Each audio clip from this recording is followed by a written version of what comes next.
me, I think everybody in here knows me pretty much. I'm Dawn.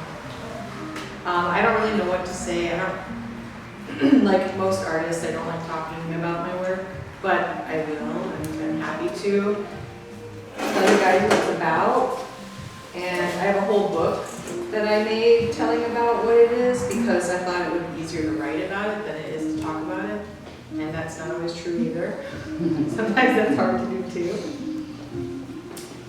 But essentially this whole series, it became about grief. Even though I didn't know that at the time I was making it. I mean, I was obviously grieving because my father passed away. But I didn't know I was making work about that. But I think that you make work about whatever you're experiencing, so it makes sense. It's just that I didn't set out to make work about grief. I more so was trying to, I think, retreat into some kind of world where I could control the parameters of it in some way. And for me, the practice of painting is the practice of taking control and relinquishing control. And I just felt like I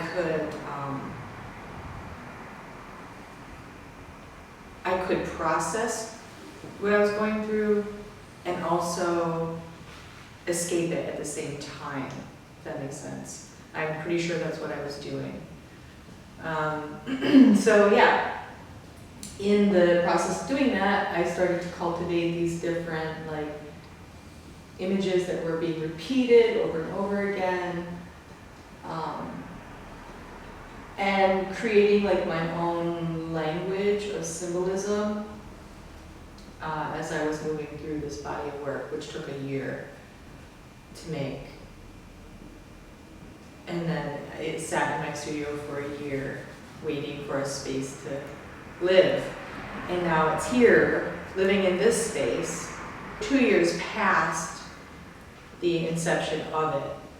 So it's kind of cool, but also I'm not there anymore, if that makes sense. I'm not in the mental space that I was when I made the work any longer, but it's nice to look back at it in retrospect because I kind of have a whole new lens on it because I'm looking at it from the perspective of more of a spectator, less of a participant. So I can kind of see it from, I think, the viewer's point of view a little bit better after time.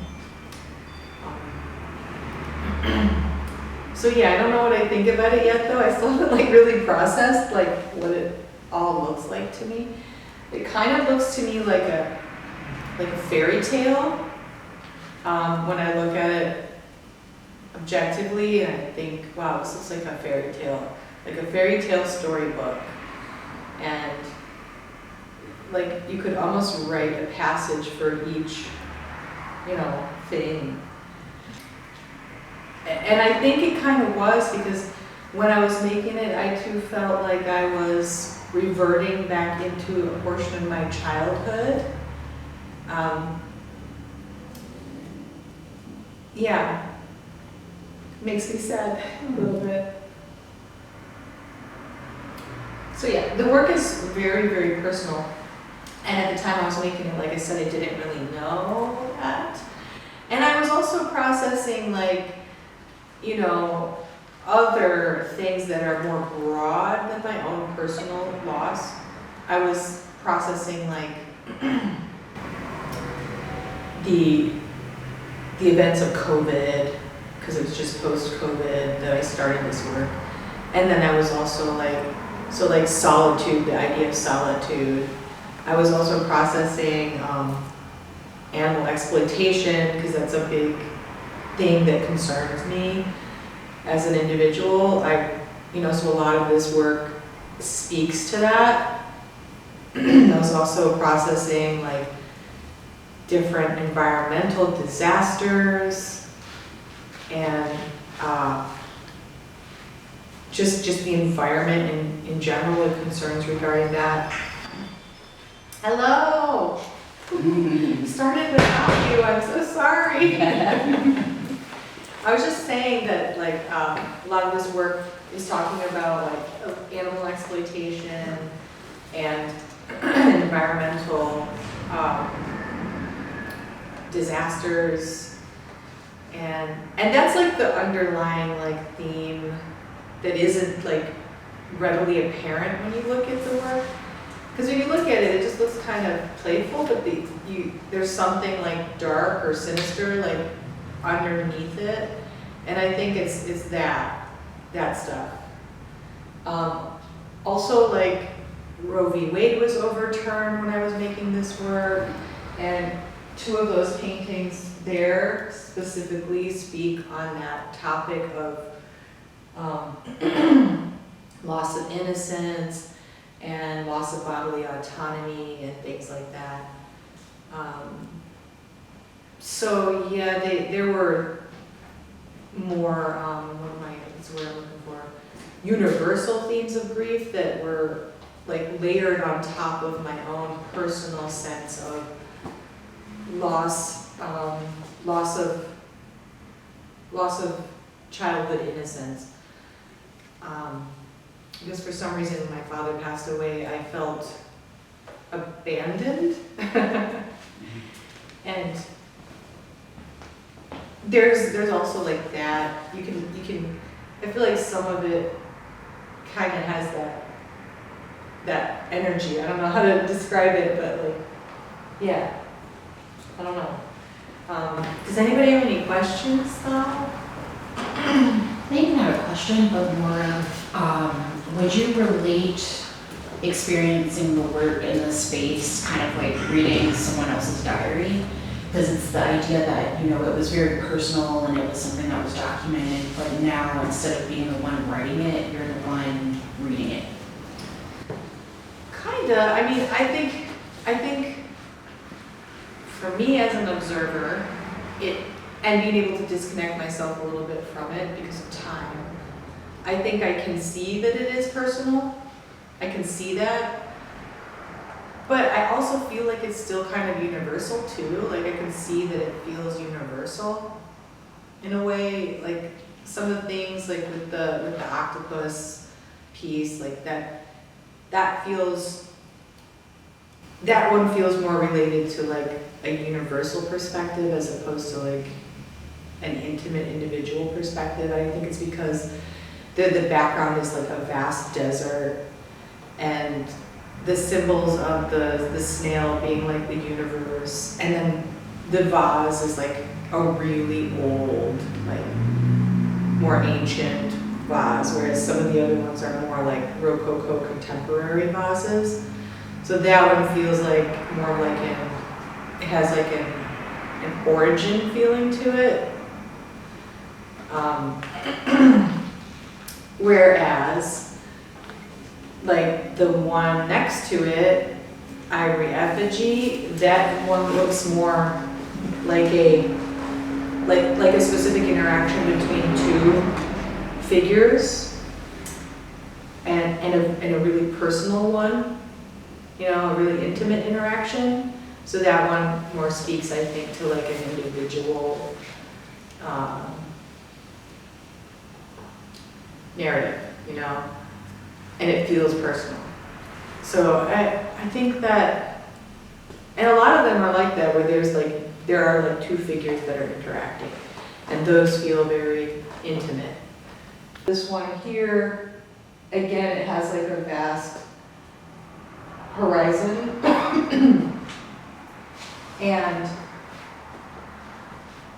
it doesn't feel quite as personal for some reason, but that painting there was like the first painting I made in this whole series, and it kind of kicked off this entire body of work. So does it read to me like a diary? Maybe just the book itself that I chose to include, because that actually like literally could be considered a diary. It's a visual diary. But I actually hand bound that book, and then I just started exploring with like some automatic drawing. Yeah, I was exploring, thank you. I was exploring with some like automatic drawing techniques, and this is where I came up with ideas. Some ideas that I didn't actually make into paintings, but others that I did. And it's cool because you can see the evolution of an image. You know, like here's the one I was talking about with the octopus. So did you complete the book first and then start the larger work? I would like do like a few little drawings in here, and then, you know, start a painting. But I made that painting even before I made this. Okay. So that was the, how far was the gap from your father's death to you starting the work? I think it was like 6 months or so after he passed away. In the meantime, I was taking an oil painting workshop class from a friend in California, and I was just doing like some studies that were not related to anything. They were just basic assignments, kind of, you know. She's like, oh, find a master work that you love and dissect the palette and apply that palette to a different image. And that exercise was excellent because it allowed me to explore color in a way that was really fruitful. And then it allowed me to limit my palette. And that's another thing about this work, is that this palette is only 3 colors. And I forgot what the red was, but I forgot what red I used. It wasn't cadmium red, but it's a similar color. And I keep spacing what it is, but Well, and those reds are always like just like this much off. So it made a big difference. Like, I mean, like the biggest secret of this work is, what is that red? You know what I'm saying? Like, really, it is. Yeah. It really is. And like, I'm not being cheeky or anything. Like, I literally forgot what it's called. But it's a more expensive and a little bit more rare kind of red to use, and I can only find like small tubes of it. And I bought a bunch of small tubes, but I used it pretty sparingly because it's a pretty intentional use of red, I feel. And it's like the one common theme. Most everything in here has like one speck of red that is very poignant. The other colors in the palette Yeah. were Payne's gray, this secret red, and yellow ochre. wow. Yeah, and white, of course. Yeah. But yeah. Yeah, and the range of colors you can make with just that is kind of astounding, you know, when you think about it. It's like, wow, how? I don't even know how. I'm like, I thought I needed a million other colors to get, you know. But, you know, if you really look around, like, the colors are only vibrant in relation to what other colors are near it. So in the case of like that painting where I needed a vibrant green, I didn't have a vibrant green on my palette because Payne's gray and yellow ochre does not make a vibrant green. And I didn't resort to like just adding cadmium, you know, yellow to it, because if I did, it would throw off the entire thing. None of these paintings would look like they went together if I had used a different palette for each one. You know, at least that was the exercise that I was giving myself, was limit your palette so that and it allowed me to create. I feel like limiting my palette allowed me to create an entire body of work that looked cohesive. And then I realized that, you know, that's not the only thing that makes it look cohesive, but like that is a big element that I think if most artists could just do that, just limit your palette and use the same palette for like 10 paintings, then you would have a body of 10 paintings. But yeah. And I think that's cool because it's basically, you know, the idea of the small elements that people tend to overlook is what can make it easy to be able to produce cohesive work. Yeah. It's like a simple practice. Like in theory, you know? In practice though, it's harder because it's like, okay, well, if I need this green to be vibrant, then this black vase, it actually has a lot of red in it, which you wouldn't really think about, but that's what allows it to stand. That's what allows those green leaves to like stand off of it. It's just that element of contrast. So I'm like, okay. So I started really thinking about color theory a lot with this whole series. And the underpaintings, though, I will tell you, the underpaintings are made strictly with alizarin crimson, mostly. Most of them. I was experimenting a little bit with underpaintings, and I did do a few that were, I think, burnt umber or burnt sienna. So some of them were that. I think, like this first one I did was an underpainting with burnt sienna, but previously I always made my underpaintings with alizarin crimson. And I tried it and I was like, no, I like it better when I use alizarin crimson, you know? So I went back to that. But I do think that burnt sienna is good for an underpainting because it's more neutral. Whereas alizarin crimson, as an underpainting, I don't know if anybody knows what that looks like, but it's like pink. It's like bright pink. But I like painting over that because I felt like with my reds that I wanted to really like stand out, I wanted that underpainting to help make that happen, if that makes sense, you know? Like, because I could do like fewer layers of red and let that crimson like glow from the back. Whereas this one, it has this red hand, but I feel like it looks different than the other paintings, than the red the other paintings do. I don't know if it does to anyone else, but to me it does. What do you mean by underpainting? Well, okay, I make underpaintings, which are like, to me they're monochromatic value studies of the imagery. So I just, you know, I'm just like, so let's take this one for example. Like the first layer of paint is gonna be an alizarin crimson wash, where I just like cover the whole canvas with that, and then I maybe take a rag or something and I wipe away, you know, the shapes of where the composition is gonna be, and then I go back through with a smaller brush and I draw it in. And then I let that cure a bit, and then then my next session will be like maybe a blocking in layer. And then I'll employ like different layers of glazing and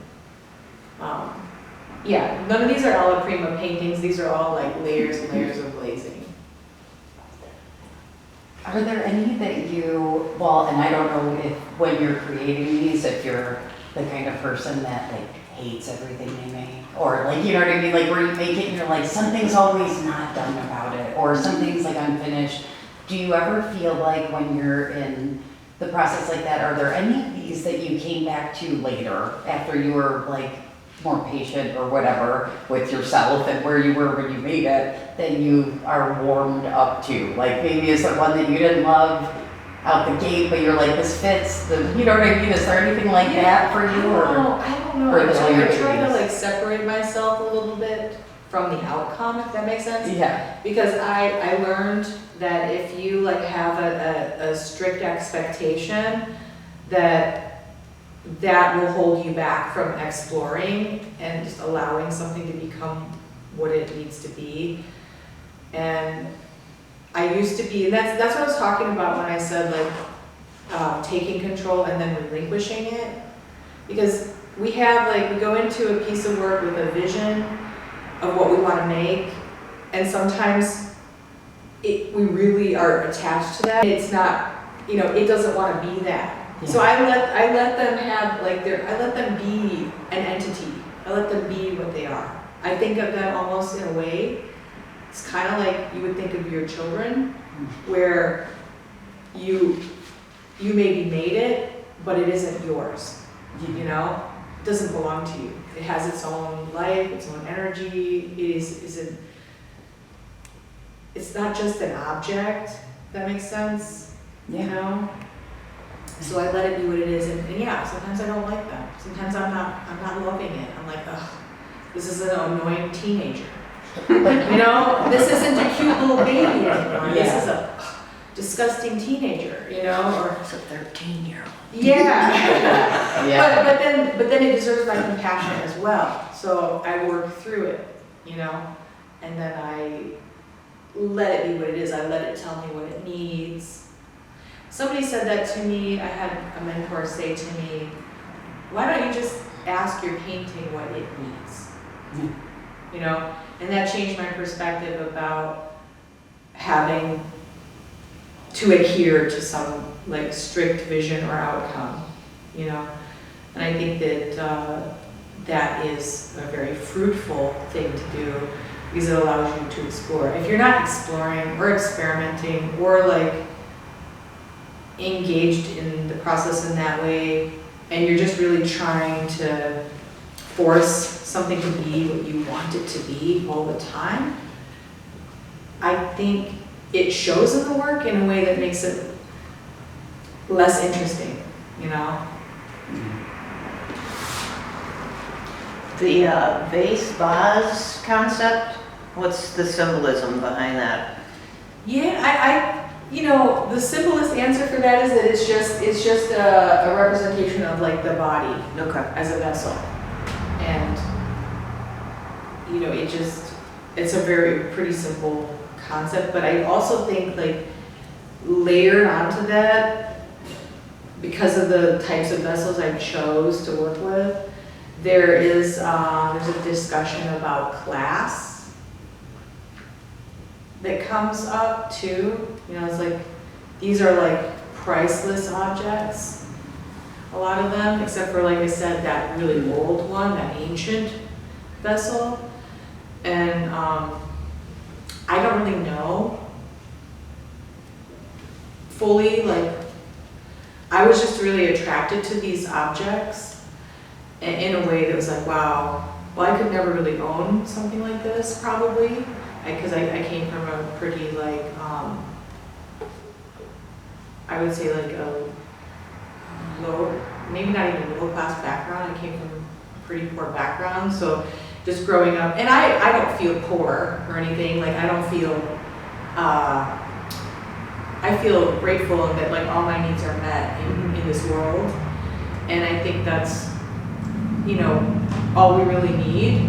But I also think about the class struggle in general, and I was like, oh, I probably could never really own one of these objects. Maybe I could, but maybe not, you know.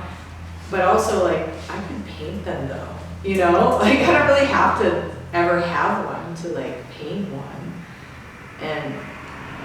And what, you know, what does that say about, I painted myself as one in that self-portrait because I was just trying to, I think, explore, like, what a priceless object actually is. Mm-hmm. And I was relating that to the body.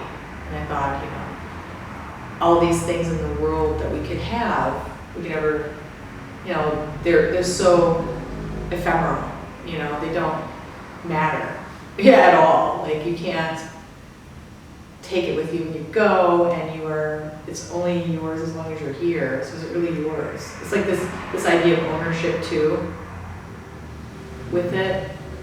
So yeah, and then and I started like making up objects, like this one. I was like, well, you know, it's like literally completely made up. It's not really any kind of specific. But it makes sense when you describe it as a body. Yeah.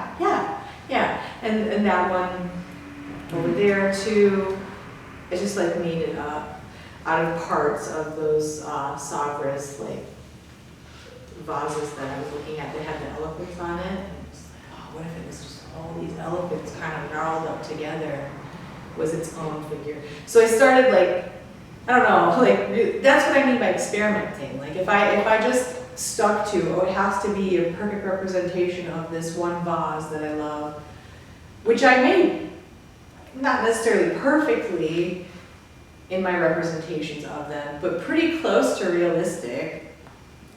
And then I was like, whoa, I'm just gonna make up my own weird thing using the imagery from those. And I think that's more interesting, honestly. Well, and it's also interesting because they're decorative objects that you've recreated as a decorative object. So it's like, it still has that idea because it's something that we look at, it's a pleasing object, like it's more for like enhancement versus a need. So it's interesting because even though it's not the object itself, it's a depiction of the object, you still have that, like, it still exists and has kind of the same properties. Because if we really think about it, like the vase, even though like we only have it as long as we live, but then it only lives as long as it lives because it's still fragile, like, you know, with time everything decays, like everything will be gone. So it's kind of cool that there's this kind of one-to-one of the concept of the vase that exists as the physical ceramic object and the visual painting, and that it's like they're both visually pleasing things that also have a time limit on it, because obviously the paintings are in the same boat where like they can decay as well. True. So it's like, it's interesting that like through, you know, the idea of using that as the body, it's this weird like triangle that I feel, like it's like the vibration of like this mirror object, but then how it relates to the iconography of it being a representation of the body, and how literally everything is this object that has like, they reflect because they have a lifespan, they have a visual element, they have a pleasure element versus like a necessity, although technically we need our bodies, but True, but we can experience pleasure though with them. Yeah, and part of that too is also like the concept of like the objectification of the body, especially the objectification of like the feminine body or the feminine presenting body. And these vases appear to me to be very feminine in their nature, just because of how like decorative they are. And, yeah, and there's an element of like pleasure too, like looking at them, and also you're objectifying it by looking at it and experiencing pleasure from it. So there's kind of like this idea of like the viewer's gaze in general. Yeah, and you know, layered in there with like, you know, what is the male gaze versus the female gaze, things like that in some of them, like probably especially those because, you know, those are specifically about the loss of bodily autonomy and the loss of innocence, and yeah. So there's stuff in there. I mean, I wanted to make work that was like, that you could enter without having to think about it. Because I know that sometimes people like to look at work that they don't have to analyze. So I wanted it to make work that was easy for people to like enter, you know. But then if you were a deep thinker and you wanted to analyze it, then there was plenty in there for you to like stop and think about, you know, and dissect. So, and I think that worked, that came across, I believe. I agree, particularly with the shadow work that you do, because the shadows don't necessarily match the actual image. There's unusual shadows behind a lot of the pieces, so it makes you look again. I mean, they're very pretty, so you look at them, but then there's a massive dark side. Yeah. I was really hoping, like, when I was doing these paintings, I was really trying to capture an accurate shadow. And mind you, this is all imagination. Like, I wasn't able to create a still life and light it. So I had to think about what would the shadows look like. And I was trying for a while to make them look realistic, like as if this could actually exist. you know, and it would be a realistic representation. But then I started to realize that like, that didn't matter. And that the shadows were a really important aspect of this, not just because I was examining the proper way of painting them, but also because like I was doing a lot of shadow work in general, understanding that the shadow is probably one of the more important aspects of our psychology. And the fact that we are always kind of hiding those shadows, I wanted to make them more prominent. I wanted them to be like, yeah, we have shadows, and that's okay. They don't look like, they don't represent us fully, but they need a space to live, and they have to be acknowledged. They can't just be ignored, you know? Well, it's like half of a whole. Yes. Yeah. So they became, so then I started distorting them. I was like, well, I really need to express that, you know?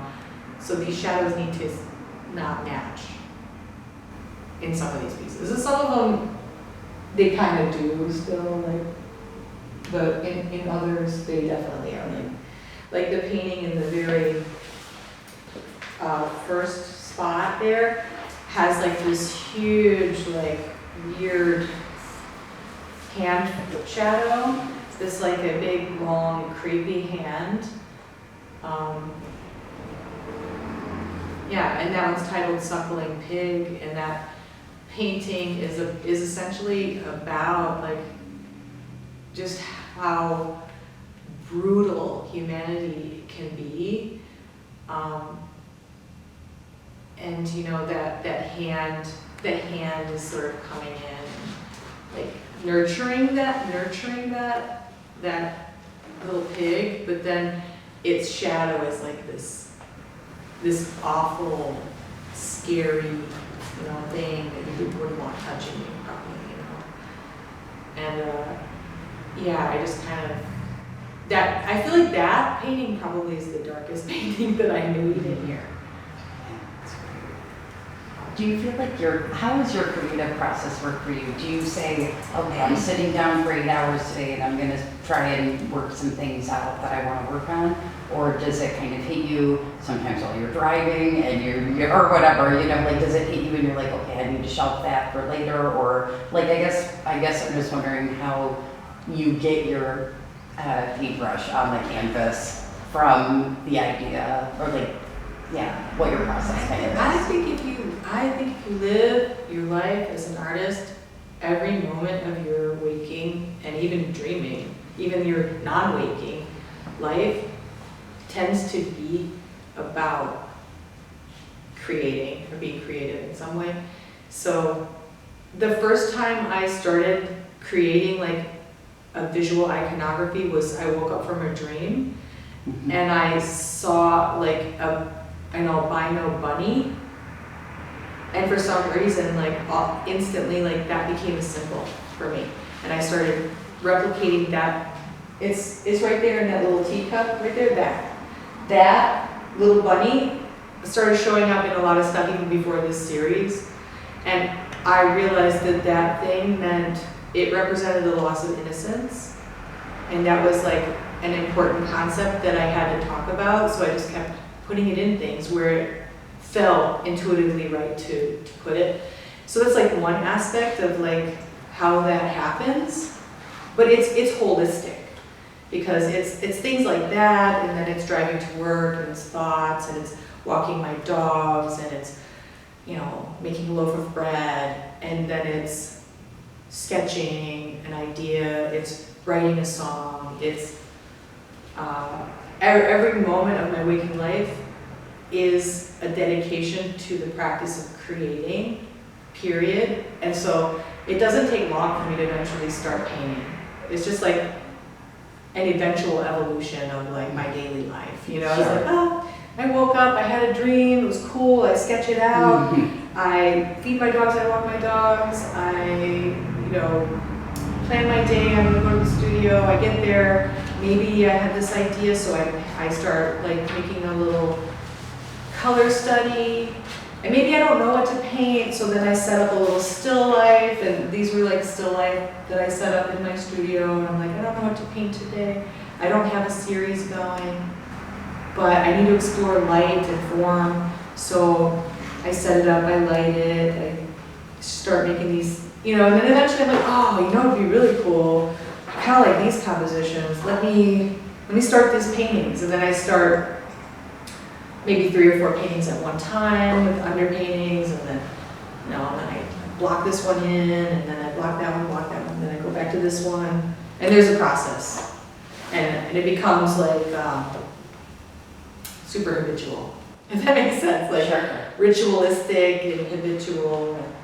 When you're doing like a series like that, when you say like, like say you have the bunny and you want to all right, I'm going to start a couple of these and then I'm going to go, do you like work on them simultaneously? Or do you sometimes have 10 or 20 going and you come back to them when you feel like working them? Or do you I always have at least like 3 to 4 going at once. Yeah, okay, yeah. Yeah. And I, like how do I know the series is done? Yeah. How do I know, How How do I know if they even go together? I mean, in the process of making these, I made like 2 other bodies of work alongside it, which were like completely different, I don't know how I did that. That seems really, I don't know. Sometimes I'm more productive than other times, but I'm not really focused on being productive. I think that's bad to do to yourself. Like, you can't force things to happen, but my problem is I don't think that I can live long enough to do all the things I was supposed to come here to do. Yeah. You know what I mean? Like, I know that I'm like midway through my life, and I feel like that was something I really realized when my father passed away. He spent his whole entire life saving all of his money, working really, really hard, being productive, never eating out, never going out, never spending money on like anything that wasn't an absolute necessity. I mean, he was born in a barn in Italy, His family sold their property to come here. They didn't have much. They came here, they lived with relatives. Then they bought a house in Detroit that they borrowed money from a relative to buy, and then they paid them back, And so, he came from really humble beginnings, and I think he felt that his life mission was to work and work and work until he could retire and then enjoy his life. But the problem is that by the time he reached retirement, he was diagnosed with a terrible cancer. And he was sick for the last 7 years of his life. And he couldn't ever reap the benefits of what he had created for himself. And, he was able somehow, because he was really smart with his money, like he was able to to have a good retirement. Like, he was able to have a good retirement, a house paid off. Like, I don't know what his net worth would have been, but definitely a couple million or a few million, something like that. And he left it all to his wife, which naturally, but he didn't get a chance to do anything. And I thought, wow, what a tragedy, like that was a tragedy to me. Like, that was a tragedy. And I just don't want to do that. I don't care about money, don't care about, things. I just want to do the stuff that I feel like I was put here to do, and also enjoy and be able to share and connect with people. And, so I don't really focus on productivity. And because I don't focus on productivity, I tend to be more productive. Yeah.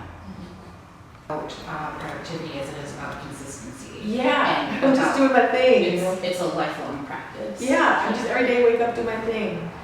And that consists of how can I live my life in the most artful, most creative way possible and contribute the most to my family, my friends, my community. of what I'm capable of. And I know what my skill sets are, you know, and I try to improve them all the time. And I definitely wasn't really meant for much else. I mean, I tattoo for a living, and I can't see myself doing anything but creating, because I just don't think I'm capable of other things, you know? I mean, I just can't see myself in any other role. So I just like, well then, if that's what you're gonna do, then do it to the absolute best of your ability and grow every chance you get and hope that it's meaningful to other people too. I will say, now that, well, you brought it up, as someone who is following you, especially with your tattoo side, obviously with tattooing, there's the idea of the custom work that people come to you for, and then there's the flash, which are things that you've created that people can pick from. One of the things that has always intrigued me, but I never knew how to really ask, is that, like, how does that work? In the concept of, like, as someone who's seen some of your work, your tattoo work, I know that some of the imagery that we see in here has been duplicated in that medium. So I guess, is it just two different versions of the same practice? Or is it like, do you have two different processes when it comes to quote unquote fine art versus tattooing? Like, I mean, That's a good question. yeah, because I mean, I know, like, thinking about, like, for me, example, I paint, but I also do digital work, and they kind of inform each other, and they're like a back and forth. But, like, they're also related in the sense of still being in one category, which is specifically, like, I guess they could be in two, like graphic design and fine art, but with that being kind of radically different in application, because they're still physical objects, but one is living and one is not. Yeah. Yeah, it's totally different, yeah. For a long time, to me, the practices were completely different, and I didn't see how they intersected at all. Because there's all these rules for tattooing that don't exist for painting. And, you know, a tattoo is a thing that belongs to someone else